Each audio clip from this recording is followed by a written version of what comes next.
আসসালামু আলাইকুম সবাইকে। আজকে আমি তোমাদের নবম দশম শ্রেণীর 11 অধ্যায় আছে জীবের প্রজনন। এই জীবের প্রজননের আবার দুইটা ভাগ, উদ্ভিদ প্রজনন আর প্রাণী প্রজনন। আমি তোমাদের আগের ক্লাসে 12 মিনিটের একটা ক্লাস নিয়েছি, সেখানে উদ্ভিদ প্রজনন নিয়ে আলোচনা করেছি। তোমরা চাইলে আজকের ক্লাসটা করার আগে উদ্ভিদ প্রজননের অংশটুকু করে আসতে পারো। আজকে আমি তোমাদেরকে পড়াবো প্রাণী প্রজনন। প্রজননটা কি? যে প্রক্রিয়ায় কোনো উদ্ভিদ বা প্রাণী তার বংশধর সৃষ্টি করে তাকে বলা হয় প্রাণী প্রজনন।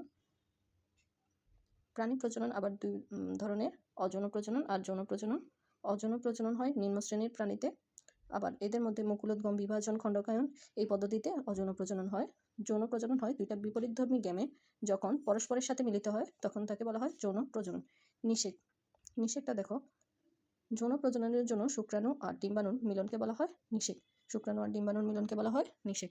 জাইগোট দেখো, আমি তোমাদেরকে দেখা দিচ্ছি। Zygote, diploid. জাইগোটটা কি? ডিপ্লয়েড, দুই প্রস্থ বিশিষ্ট। নিষেকের ফলে যে জাইগোট উৎপন্ন হয় সেটা ডিপ্লয়েড, দুই প্রস্থ বিশিষ্ট। তারপর দেখো, নিষেকটা দুই ধরনের, বহিনিষেক আর হচ্ছে অন্তনিষেক। বহিনিষেকটা কাদের হয়? বহিনিষেক হয় পানিতে বসবাস করে এমন সব প্রাণীদের।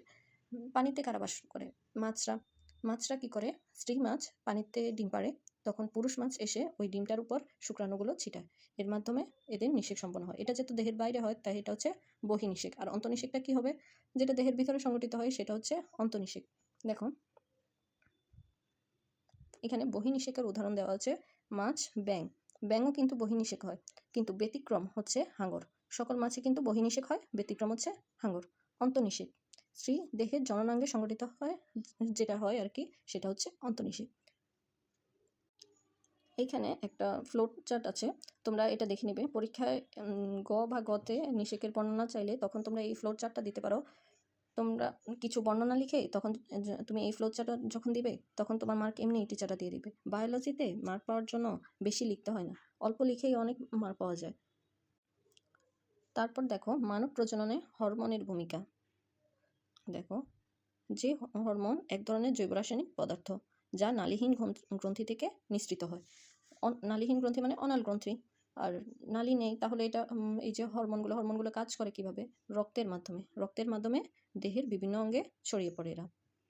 তারপর দেখো, এইখানে অনেকগুলো হরমোনের কি কাজ করে, কোথায় কী কাজ, এগুলো দেওয়া আছে। এখানে দেখো, প্রথম তিনটা পিটুইটারি, থাইরয়েড, অ্যাড্রেনাল, এই তিনটা হচ্ছে উভয়, স্ত্রী পুরুষ উভয়ের থাকে। শুক্রাশয়ের অনাল গ্রন্থি, এটা হচ্ছে পুরুষের। ডিম্বাশয়ের অনাল গ্রন্থি, ডিম্বাশয় কোথায় থাকে? স্ত্রী দেহে, তাহলে এটা স্ত্রী দেহের। আর অম্রা হয় যখন কোনো স্ত্রী পেটে বাচ্চা ধারণ করে তখন এই অম্রা থেকে বিভিন্ন ধরনের হরমোন নিঃসৃত হয়। এই যে এখানে আমি মার্ক করে দিচ্ছি, এই যে অংশটুকু, এখানে বিভিন্ন হরমোনের কাজ, কী কী কাজ করে, কোথা থেকে নিঃসৃত হয়, এগুলো দেওয়া আছে। এগুলো আমি শর্টে একটা চার্টে করে দিয়েছি, তোমাদেরকে একটু পর দেখাচ্ছি। তারপর দেখো, এখানে বেসিক কিছু কথাবার্তা লেখা আছে নিচে, তোমরা এগুলো একবার রিডিং করে নিবে। কৈশোর ও তারুণ্যের সন্ধিকালে হলো বয়স সন্ধিকাল, বয়স সন্ধিকালে কী কী পরিবর্তন, এই যে এগুলো দেওয়া আছে। কোমল হয়, দাড়িগোঁফ গজায়, এগুলো তোমরা একবার রিডিং করে নিবে।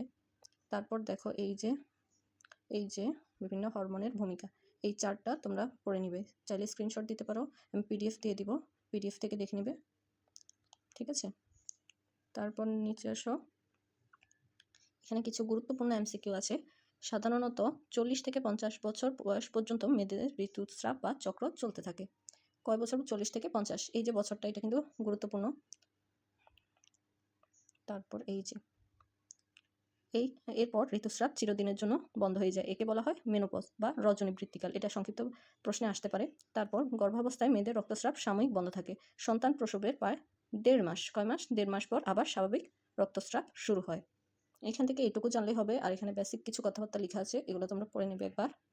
তারপর হচ্ছে ভ্রূণের বিকাশটা।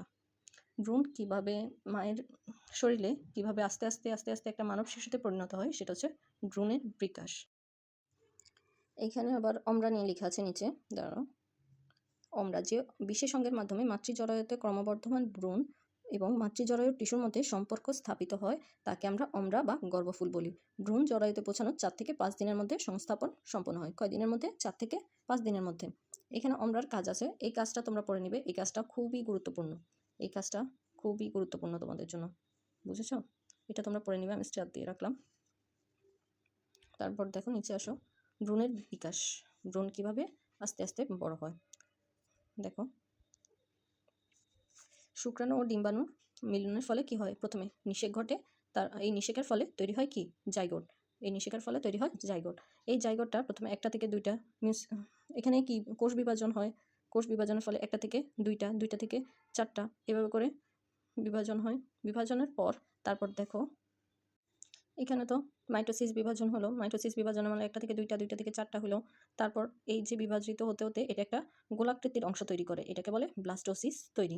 কোষগুলো মিলিত হয়ে একটি ফাঁপা বলের মতো গঠন তৈরি করে, এটাকে বলে ব্লাস্টোসিস। এই ব্লাস্টোসিসটা জরায়ু, তারপরে ধাপটা কি দেখো, জরায়ুর সংস্থাপন। এই ব্লাস্টোসিস তৈরি হলো না, এই জরায়ুর দেওয়ালে আটকে যায়, ব্লাস্টোসিস জরায়ুর দেওয়ালে আটকে যায়, এটাকে সংস্থাপন অথবা গর্ভধারণ বলে। তারপর 5 নাম্বার ধাপে এই যে গর্ভধারণ হইলো, তারপর কি হয়, জরায়ুর ভেতর ভ্রূণ ধীরে ধীরে হাত পা মাথা শরীরের বিভিন্ন অংশ এগুলো আস্তে আস্তে আস্তে আস্তে তৈরি হতে থাকে।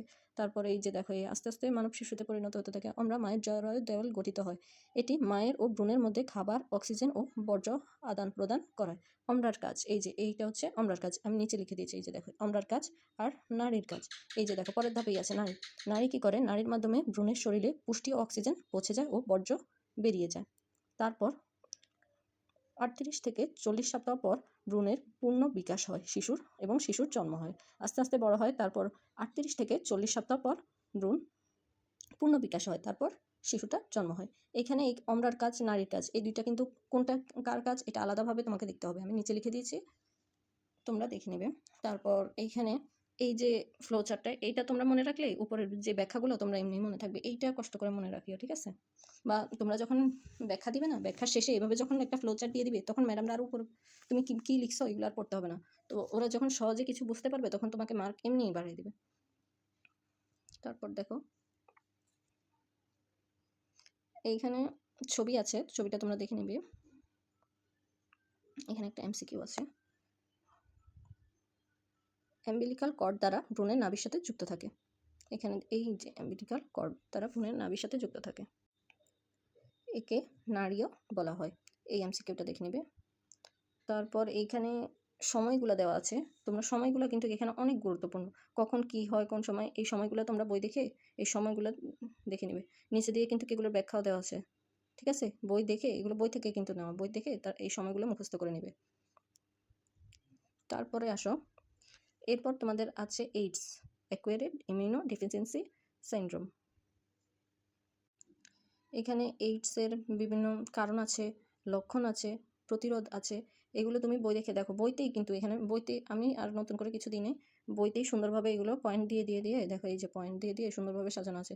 তুমি এগুলো বইটা খুলে সুন্দরভাবে এগুলো পড়ে নিবে, ঠিক আছে? এখান থেকে আর কিছু লাগবে না, শেষ। তাহলে আমাদের আজকের এই ক্লাসটা এখানেই।